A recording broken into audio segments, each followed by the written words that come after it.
오늘 말씀의 제목은 종이 되고 싶었던 바울, 종이 되고 싶었던 바울. 계절이 바뀔 때면 저는 머리를 쥐어짭니다. 별로 숱도 없지만 이렇게 머리를 쥐어짜야 돼요. 왜냐하면 희망엽서 카피를 만들어야 되거든요. 올해 여름 희망엽서 카피 잠깐 한번 볼까요?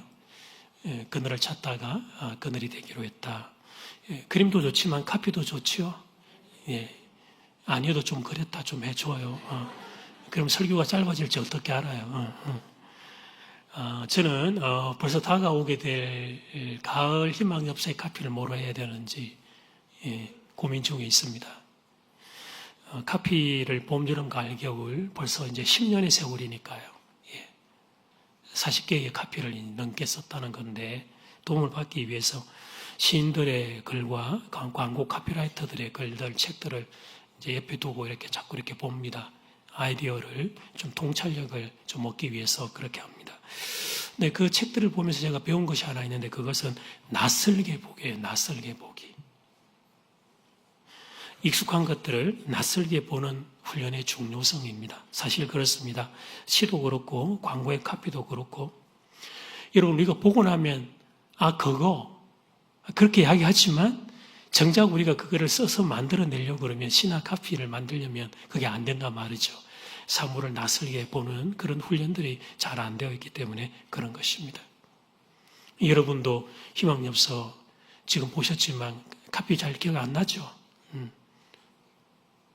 저는 여러분 저거 3개월 동안 머리 쥐어짜가지고 막 만든 건데 그늘을 찾다가 그늘이 되기로 했다. 누가 썼는지 너무 잘 쓴 것 같아요.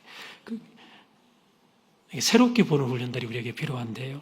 근데 이 원리는 영적인 세계에도 똑같이 적용이 됩니다. 우리에게 익숙한 영적인 개념들을 좀 낯설게 새롭게 보는 훈련들을 신앙생활에 특별히 오래 들수록 우리에게 이런 훈련들이 같이 겸비되어야 합니다. 너무 익숙해서 너무 익숙해서 그 소중함을 잃어버린 것들에 대한 그 가치, 이 가치를 오늘도 내가 새롭게 볼 수 있는 이런 훈련 말입니다. 하나님 그분도 그렇고 예수님 그분도 그렇고 정말 설레는 단어여야 하는데 우리에게 너무 익숙해져 있습니다. 은혜라고 하는 단어도 그렇습니다. 너무 익숙해서 소중함을 잃어버린 단어, 그 은혜를 오늘 좀 함께 낯설게 보는 시간들을 가져볼까 합니다. 첫 번째는 종이 되고 싶었던 이유, 바울이 종이 되고 싶었던 이유, 시작, 종이 되고 싶었던 이유. 바울은 교회를 사랑했습니다. 그래서 바울이 쓴 서신서는 다 대부분 지역의 교회를 대상으로 향하여 쓰여진 편지예요. 어떤 이론서, 어떤 신학의 명제, 물론 내용들이 들어가 있지만 그것이 포인트가 아닙니다. 각 해당 교회의 교우들을 돕기 위한 마음이 바울의 서신서입니다. 오늘 이 디도스의 수신서가 되는 글에 됐으면 어떤 문제가 있었냐면 질서가 무너져 있었습니다. 바울이 자리를 비우면서 디도를 지도자로 대신 세웠는데 일부 교인들이 디도를 인정을 하지 않았던 것입니다.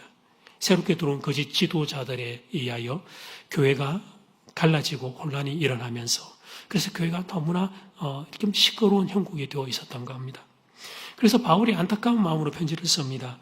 나를 신뢰했듯이 나를 신뢰하고 잘 따라주었듯이 이제 좀 디도를 신뢰하고 디도를 중심으로 교회가 똘똘 뭉치면 좋겠습니다. 그래서 바울은 자신의 사도적인 권위를 언급했던 거예요. 내 개인의 이야기가 아니라 사도의 마음으로 전한다고. 그러면서 하나님께서 자기에게 부여했던 권위가 디도에게도 동일하게 위임되어 있으니 그걸 좀 잘 기억해 주면 좋겠다. 그러니까 이 그레데 섬의 교인들을 향한 바울의 안타까운 마음이 그 1절 한 절에 자기의 속에 들어가 있습니다. 그래서 바울은 우리가 지난주에 보았지만 1절에서 사도라고 하는 단어를 2번이나 사용을 했던 것입니다. 자신을 자랑하기 위함이 아닙니다. 야, 내가 사도야. 이렇게 권위를 내세우기 위함이 아니었습니다. 교회를 안정시키기 위하여 그가 자신의 하는 말에 무게를 더 얹어서 했던 고육지책이었던 것이죠. 그런데 여러분 이렇게 급한 상황 가운데 바울이 자신을 소개하면서 사도라고 하는 단어 외에 또 한 가지 사용한 단어가 있는데 그게 바로 종이라는 단어였어요. 하나님의 종이라는 단어였어요. 가만히 생각하면 그레데 섬의 상황이 지금 그렇게 안 좋으면 이번 서신서에서는 종이라는 단어를 좀 빼도 좋을 것 같습니다. 굳이 꼭 써야 한다고 하더라도 사도라고 하는 단어를 먼저 나 그리스도의 사도인 바울, 그리고 하나님의 종인 바울, 이러면서 종을 뒤에다가 놓는 것이 좋아 보입니다. 우선순위라고 하는 것이 어디든지 다 있는 법이니까. 그런데 바울은 종이라고 하는 단어를 먼저 사용합니다. 그레데 섬의 성도들이 디도만이 아니라 바울 자기 자신도 무시하는 일이 일어나고 있는 중이었습니다. 그런데 내가 종이라고 나를 낮추면 무시당하는 일들이 더 많이 생길 수 있음에도 불구하고 바울은 자기가 종이라고 하는 사실을 고백합니다. 바울의 정체성이었던 것입니다.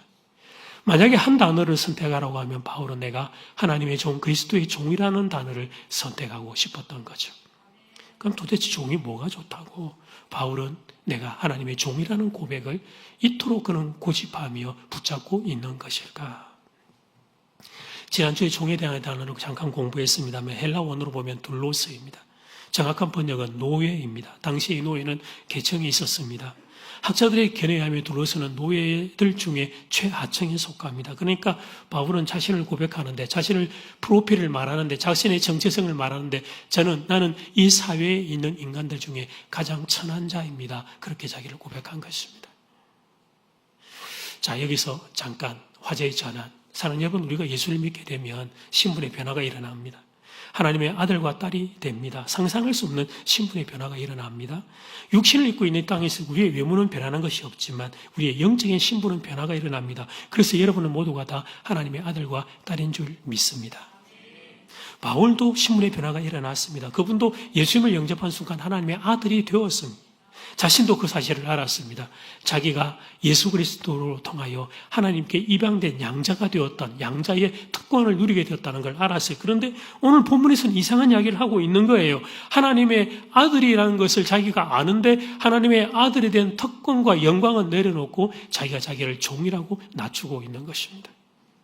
논리적으로 충돌이 일어나고 있는 이 아들과 종됨에 충돌되는 이 단어를 그는 아들을 포기하고 종을 선택하는 이유는 무엇일까?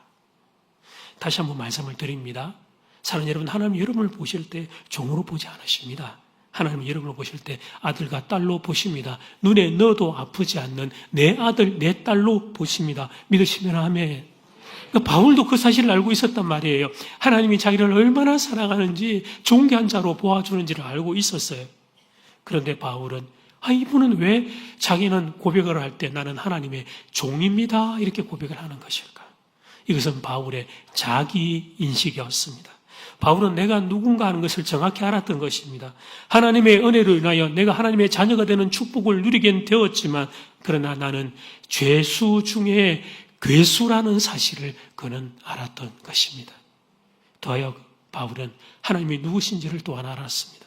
하나님은 창조주 하나님이셨습니다. 그리고 예수님은 하나님의 독생자요, 하나님 삼일체 하나님, 바로 그분 세 분 중에 한 분이셨어요. 그런데 그렇게 크신 분이 이렇게 작은 나에게 은혜를 베풀어 주신 것이었습니다. 이 깨달음은 바울의 인생에 천지가 진동할 충격이 되었습니다. 그래서 바울은 예수님과 함께 살고 싶었습니다. 예수님을 위해 살고 싶었습니다. 종이 되어도 좋으니까, 내가 노예인 둘로스가 되어도 좋으니까 어떻게든지 나는 예수님과 더 깊이 연결되고 싶었습니다. 이보다 더 가치 있는 인생은 또 다른 어디에 없다는 사실을 알았기 때문입니다. 빌립보서 3장 8절에 바울의 소원 같이 한번 읽어봅시다. 시작. 또한 모든 것을 해로 여김은 내 주 그리스도 예수를 아는 지식이 가장 고상하기 때문이라. 내가 그를 예수님을 위하여 모든 것을 잃어버리면 그리스도를 얻고 그 안에서 발견되려 함이니. 아멘. 저는 이 구절 다 귀한데 전체 마지막에 내가 예수 안에서 발견되고 싶다. 나는 예수 안에서 존재 가치가 있고 싶다. 나는 예수 밖에서는 살고 싶지 않다. 나는 예수 안에서 나라고 하는 존재가 발견되기를 원한다는, 어떻게든지 예수님과 연결되기를 원하는 바울의 저 깊은 고백이 얼마나 헌보가 되는지 모릅니다. 도움이 되기 위해서 예와 하나 말씀드리죠. 미국의 흑인 해방 이후에 일어난 사건입니다. 흑인 노예들이 자유를 얻었습니다. 그런데 그때 60이 넘었던 한 흑인 노예가 노예 해방 된 자유인의 획득된 그 서류를 가지고는 그가 자유의 삶을 살다가 이전에 주인의 집을 다시 찾아간 거예요. 그리고는 자기의 주어졌던 노예 해방 문서를 주인에게 다시 돌려드리면서 그러면서 이렇게 이야기를 부탁을 했어요. 주인님, 부탁이 하나 있습니다. 저는 주님 집에서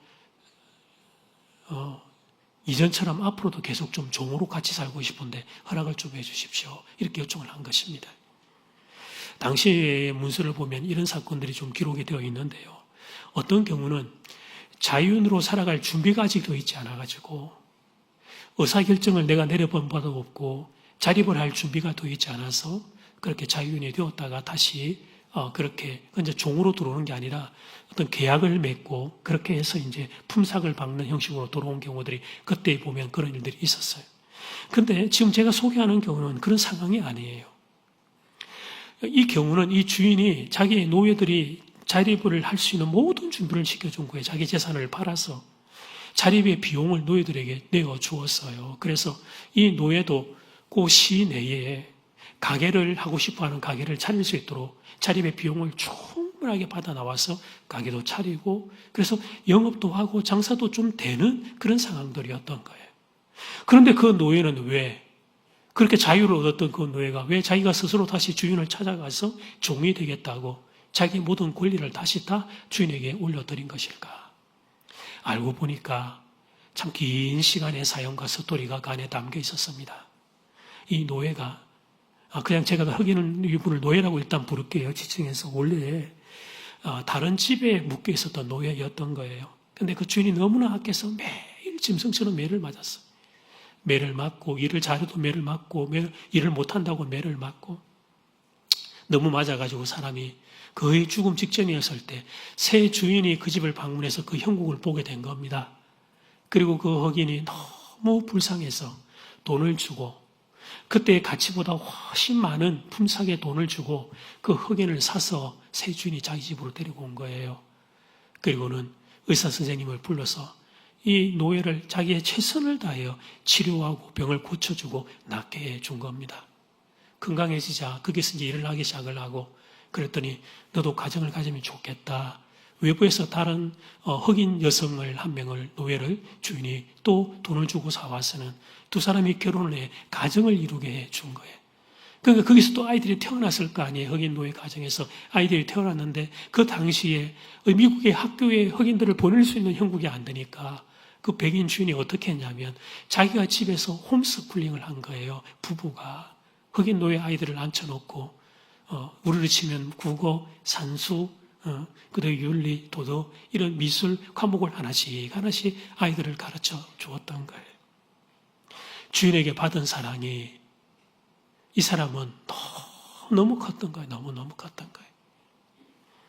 그래서 이 흑인은 이제 자유인이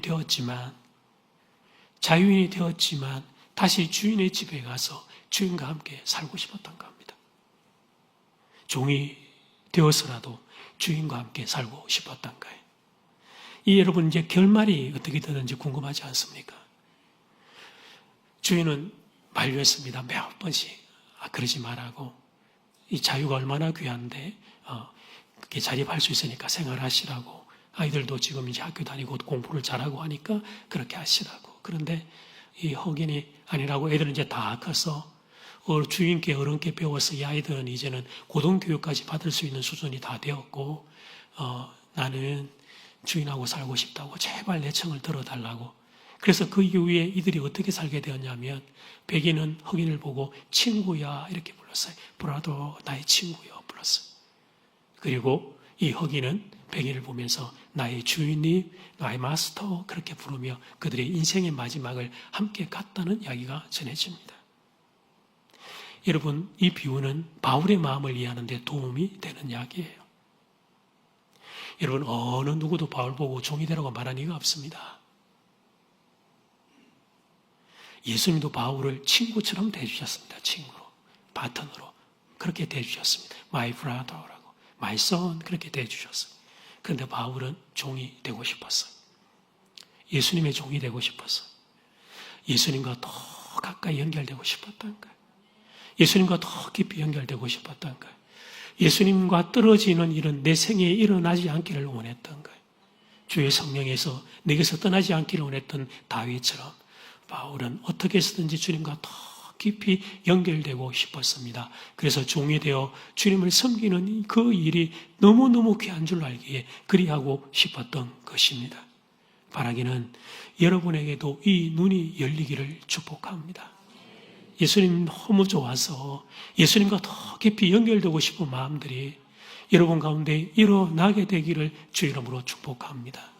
사는 게 너무 버겁고 힘들어서 또 살아오는 동안에 어느 순간에 어떤 교회나 또 여러분 어떤 목회자나 어떤 기독교와 관련된 부분에 상처를 입어서 여러분의 마음에 하나님에 대한 오해가 있는 분들이 있다면 하나님은 나를 사랑하는 분이 아니고 하나님은 나를 이용하는 분이라고 하는 오해가 있다면 그 오해가 걷어지고 그분이 얼마나 좋은 분인 줄 알아서 가장 귀한 가치가 예수 그리스도인 줄 알아. 그 예수 그리스도를 위하여 내가 종이 되어도 더 깊이 연결되고 싶었던 바울의 열린 시선, 바울의 깨달은 마음, 바울의 열린 눈들이 여러분에게도 있게 되기를 주 이름으로 축복합니다. 아멘. 자, 이제 두 번째, 은혜 때문이었습니다. 같이 해볼까요? 시작. 은혜 때문이었습니다. 사랑하는 여러분, 하나님의 종이 되고 싶다는 고백은 우리가 신앙생활 하면서 한 번, 두 번씩은 해보았어요. 예배 가운데 너무 은혜가 되었을 때 너무 정말 좋을 때가 있거든요. 설교 끝나고 적용 찬양하고 기도하면 영광 속에 이렇게 들어가는 걸 느낄 때가 있어요. 그럴 때는 내가 주님의 정말 종이 되어도 좋습니다. 그런 고백들을 우리가 한 번, 두 번 살면서 해보아요. 근데 뭐가 문제냐면 우리가 예수 믿고 하루 이틀 사는 게 아니고 긴 세월을 사니까 계속해서 신앙생활을 해나가면서 20년, 30년을 살아가며 계속해서 이 고백하는 게 잘 안 되더라는 것입니다. 익숙해지기 때문에 그래요. 익숙해지면 그 소중함들은 그 빛을 잃게 됩니다. 결혼 전에는 여러분 어떻게 합니까? 남녀가 어떻게든 스킨십 한번 해보려고 손 좀 잡아보려고 엄중하게 기둥 뒤에 가가지고 손 한번 잡아보려고 막 그러더만 결혼하고 나면 가족끼리 왜 이러세요? 가족끼리는 이러는 거 아니에요? 뭐 이런 농담이 여러분 한국 사회에 일반화될 정도로 여러분 우리가 익숙해져서 그래요. 지금 얼마나 더운지요, 그죠? 이번 주 월요일부터 시작해서 피크가 금요일, 토요일이었던 것 같아요. 어제는 양산은 39도라고 하니까 부산도 제가 보기에는 37도까지도 올라갔던 것 같아요. 정말 덥죠. 그러니까 여러분 하여튼 더위 조심하셔야 돼요. 근데 여러분 이 더운데 제가 이제 이 앞에 나와서 뭘 준비한다고 좀 이렇게 다니기도 하고 그러는데요. 와, 이 더운데요. 젊은 남녀가 손을 꽉 잡고 있더라고요. 팔짱을 꼈으면 제가 이렇게도 말도 안 해요. 팔짱은 여기 옷에라든지 뭐 맨살이라도 뭐 좀 이렇게 되잖아요. 둘이서 손을 깍지를 꽉 끼고 있는 거예요. 남자, 여자의 둘이가. 제가 땀띠 나겠다. 36.5 두 개가 합해가지고 붙어 뿌리면 저거 70도 되면 저거 몸에 온열 현상이 일어날 텐데 내가 좀 이야기를 해서 말려야지. 그러니까 몇 명을 봤어요. 20대 초반에. 와. 뜨겁대요. 그 인간들 한 6개월만 사귀어봐 이제.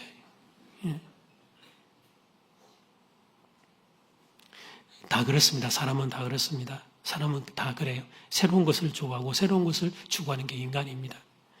집이 여러분이 다녀보니까 집이 제일 좋죠.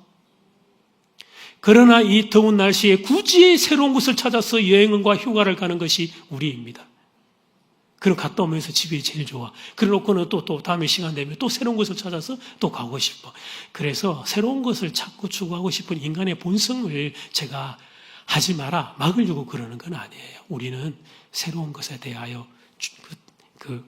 자꾸만 끌리는 마음은 우리가 본성상이 있기 때문에 그건 어쩔 수 없어요. 문제는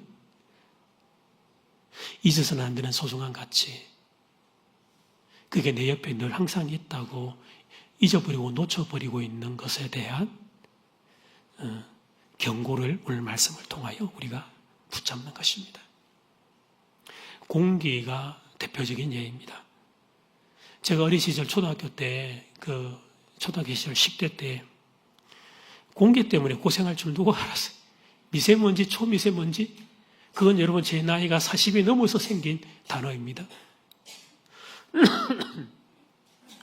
같이 내가 하려고 한 건 아니고, 저는 이게 공기가 딱 안 좋은 거 봐요. 기침이 막 나오고. 물도 그래요. 생수를 돈 주고 사는 날이 올리라고 어떻게 알았을까? 중학교 때 선생님 한 분이 저를 사랑하셨던 선생님이 제 인생의 미래에 돈 버는 길을 그때 가르쳐 주셨어요. 제가 그 선생님이 너무 좋아서 가까이 가서 자꾸 여쭤보고 막 이러니까 선생님이 남자 선생님이셨는데, 종대야, 너 물 장사해라. 그래서 저 커피 이런 거 못하는데, 아니 그 물 장사 말고 생수 장사를 해라. 나중에 40년 뒤가 되면 같은 통에 기름보다 물이 더 비싼 날이 오게 될 거다. 그렇게 말씀하셨어요. 그때 그 이야기를 들었어야 돼. 제주에 가서 안반수를 제가 먼저 꽂았어야 돼. 삼다수 그거 내 건데 그러면. 그 선생님의 통찰력이 놀랍죠. 그분은 늘 우리보다 잘 사는 나라, 20년, 10년 뒤에 앞서가는 나라의 책과 그것을 많이 갖다 와서 보고 하셨어요. 우리의 다음이 어떻게 될 것인지를 내다보는 그런 참 좋은 서성을 제가 두었는데, 진짜 제가 그 이야기를 들었는데 여러분 안 믿었어요. 여러분 그때 그게 믿기겠어요? 왜냐하면 그때 여러분 물 어떻게 먹었냐면 보여드릴게요. 저 학교 운동장에서 수도꼭지 틀어놓고 저렇게 먹으면 되는 시절이었어요. 무슨 물을 돈을 주고 산단 말이에요. 비싸도 기름이 비싸지. 그때 옆에 있을 때 그 물이 얼마나 소중한지를 몰랐던 겁니다. 가족도 그에 해당합니다. 가족이 얼마나 소중한지를 미리 알면 얼마나 좋을까. 사랑하는 가족이 떠나고 난 뒤에 소중함을 뒤늦게 깨닫는 어리석고 미련한 우리들. 그리고 익숙하게 소중함을 놓쳐버린 것이 또 하나 있는데, 그게 교회 여러분 은혜입니다. 은혜. 하나님의 은혜 말이죠. 은혜. 공개와 같고 물과 같고 우리의 오늘을 있게 하고 우리를 살게 하는 것이지만 우리에게 익숙하게 소중함을 잃어버린 거예요. 교회에서 많이 사용하는 단어가 있습니다. 믿음, 소망, 사랑, 그리고 빠지지 않는 단어가 은혜입니다. 예쁜 딸을 낳으면, 특별히 예쁜 딸을 낳으면 은혜라고 하는 이름을 붙입니다. 은혜는 좋은 이름이에요. 좋은 이름이니까 이름들을 많이 붙이는 거 아니겠어요? 문제는 익숙함으로 인하여 소중함을 잃어버린다는 데 있습니다. 사랑하는 교회 여러분, 저는요, 여러분은 제가 잘 모르겠는데 저는 예수를 믿게 된 이유가 딱 한 가지예요. 하나님의 은혜 때문이에요. 저 잘났습니다, 여러분. 저 똑똑합니다, 여러분. 저 초, 중, 고, 대학교, 대학원 성적표 언제 끌었는지 가져오라고 그러면 자신 있게 여러분에게 공개할 수 있습니다. 그러나 그런 저의 자격과 저의 실력으로 구원받은 게 아닙니다. 오직 하나님의 은혜로 구원받고 예수 믿은 것입니다. 지금 이 자리에 서 있는 것 또한 하나님의 은혜 때문에, 여러분도 그렇겠지만 하나님의 은혜 때문에 부족한 종이 이 자리에 서서 말씀을 전하고 있는 것입니다. 하나님께서 저에게 호흡을 조금만 만지셔도, 저의 몸의 기관 중에 하나만 손을 대셔도 쓸 수 없고, 하나님께서 말씀 한 절을 저에게 주지 않으시면 말씀을 전할 수 없고, 다 하나님의 은혜 때문에 여기에 서 있는 것입니다. 받을 자격 없는 내게 일방적으로 주어진 선물, 은혜. 그 은혜 때문에 저와 여러분이 지금 살아오는 신앙생활 동안에 이루 말로 표현할 수 없는 많은 감동과 감격과 기쁨과 영광을 누린 줄 믿습니다. 그런데 지금은 왜 그렇지 못할까? 지금은 왜 우리가 은혜라고 하는 단어가 이렇게 잘 설레지 않을까? 익숙해져서 그렇습니다. 너무 많이 들어서 그렇습니다. 그래서 저는 설교를 할 때 영적인 단어들을 가능하면 좀 아끼는 편입니다. 가능하면 일상의 용어들을 많이 사용하고 영적인 단어들을 아끼려고 그렇게 해요. 익숙함으로 인해서 소중한 단어가 빛을 잃어버리는 것이 안타깝기 때문입니다. 그런데 여러분, 바울은 어떻게든 시작부터 마지막까지 다른 게 아니라 은혜를 꼭 붙잡으려고 했어요. 처음 부르심을 받았을 때뿐 아니라 인생의 노을이 지는, 인생의 촛불이, 마지막의 촛불이 힘을 잃어가며 사그라들어가는 마지막의 마지막까지 바울은 은혜 안에서 살았습니다. 바울을 바울되게 했던 핵심은 은혜 의식이었어요. 물론 바울은 열정이 뛰어난 사람이었어요. 실력도 뛰어난 사람이었습니다. 그러나 그 모든 것보다 중요한 것은 은혜 의식이었습니다. 고린도전서 15장 9절 10절 말씀, 나는 사도 중에 가장 작은 자라. 나는 하나님의 교회를 박해하였으므로 사도라 칭함받기를 감당하지 못할 자니라. 그러나 내가 나 된 것은 하나님의 은혜로 된 것이니. 고린도전서를 기록할 당시만 돼도 바울이 자랑할 만한 것들이, 영적인 자랑이 많이 있었습니다. 세운 교회들이 있었고 치유의 기적이 거기서 나타났고 그런 수많은 언어들을 구사했고 또 로마의 시민권을 가지고 있는 자랑할 것들이 많은 그런 나의 실력 때문에 했다고 말을 할 만도 한데, 내가 나 된 것은 하나님의 은혜로 된 것이다. 하나님의 은혜 의식 안에 잠겨 있는 바울을 보게 됩니다. 여러분, 바울은 선교사로 부르심을 받고 난 뒤에 많은 고충을 겪어야 했습니다. 핍박 때문에 육체적인 고통이 끊이지를 않았고요. 더하여 그는 한평생 질병을 안고 살았습니다. 질병을. 더하여 오해와 조롱도 받았습니다. 바울을 반대하던 거짓 지도자들뿐 아니라 거짓 지도자에게 미혹된 성도들, 근데 그 성도들이 바울이 찾아가가지고 전도해가지고 예수 믿게 하고 세례줘서 성도 삼았던 그 성도들이 바울을 배신하는 기가 막힌 아픔들을 겪었던 거예요. 마음 속상한 일이 그냥 한 교회에서만 있었던 게 아니에요. 여기저기서 너무나 억울하고 마음이 속상한 일이. 바울의 의도는 그건 아닌데 그걸 오해하는 일들이 그에게 계속해서 이어졌어요. 그러니까 그런 상황을 고려하면 그만둘 만도 했어요. 막 1차 하고 그만두든지 2차 선교를 하고 그만두든지 하면 좀 이해를 해줘야지. 그렇게 열심히 선교를 해도 오해를 하는 사람들이 있는 상황들이라면 그 선교사여 그만둘만 하지 않았을까. 그런데 바울이 인생의 마지막까지 그가 경주를 달려가요. 은혜가 바울의 마음에 흐르고 있었기 때문이에요. 억울하고 속상함이 없었던 건 아니에요. 인생이기에 억울하고 속상함이 있어요. 그런데 은혜의 강물이 그 억울함과 속상함을 씻어내었던 거예요. 상처와 아픔이 없었던 게 아니에요. 바울도 깨어지는 마음들이, 심령들이 있었는데 하나님의 은혜가 그 상처를 싸매어 주었던 거예요. 예수님은 나를 위해서 그 핍박과 그 억울함을 받아내셨는데 내 어찌 이 고난 힘들다고, 내 어찌 이 마음 상한다고 그만둘 수 있을까? 은혜의 빚진 마음, 하나님의 은혜의 빚진 마음, 그것이 바울을 살게 했던 거예요. 그리고 은혜 의식이 바울을 바울되게 했던 핵심 동력이 된 것입니다. 김영란법 제정으로 학교 선생님께 선물 드리는 것이 금지되고 있습니다. 저 개인적으로는 안타까운 일이라고 생각합니다. 저 개인적으로는. 물론 자녀 교육이라면 청탁을 마다하지 않는 한국 부모님들의 배단을 생각하면 어쩔 수 없는 일이기는 합니다. 그래도 스승의 은혜에 감사의 마음을 전하는 것은 학생들에게 꼭 좀 가르치고 싶은 인생의 교훈이에요. 여기 우리 청년들 많이 있는데 대학 강단에 선생님들, 교수님들 감사의 마음 말이죠. 우리가 어떤 물건을 들 수 없다면 그러니까 내 인생에 빛을 주시는 분들이 선생님들이시니까 말이에요. 제가 아는 한 청년은 고등학교를 졸업을 하고 수년 동안에 고등학교 시절에 은혜를 입었던 담임 선생님께 감사 인사를 드렸다고 합니다.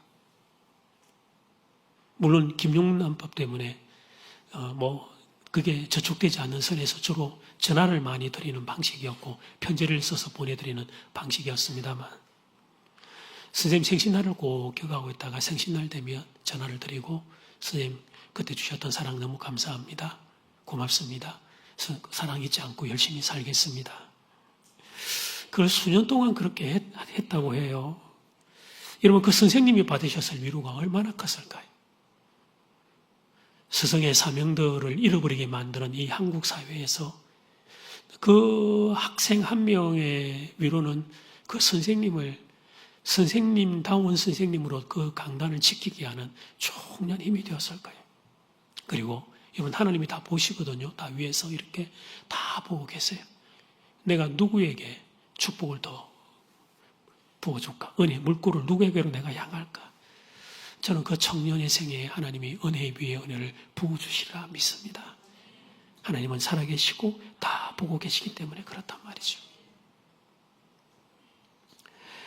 한 분 작가에서 본 그 이야기를 소개하고 설교를 마무리할까 해요.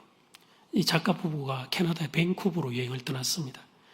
한 호텔에서 2박을 하게 되었습니다. 한 호텔에서 2박을. 첫날을 묵고 이제 나갔다가 다시 이제 들어오게 되는데 호텔방을 나가면서 부부니까 미화 1달러짜리 2장을 거기다 딱 놓고 이제 나가서 외출을 하고 들어왔다고 해요. 저녁에 들어와 보니까 그 돈을 놓고 뒀던 책상 위에 한 장의 메모지가 놓여 있었습니다. 방을 치우는 그 룸클린을 하는 그 자매가 써놓은 쪽지였어요. 내용은 자기에게 팁을 줘서 감사하다는 내용의 메모였습니다.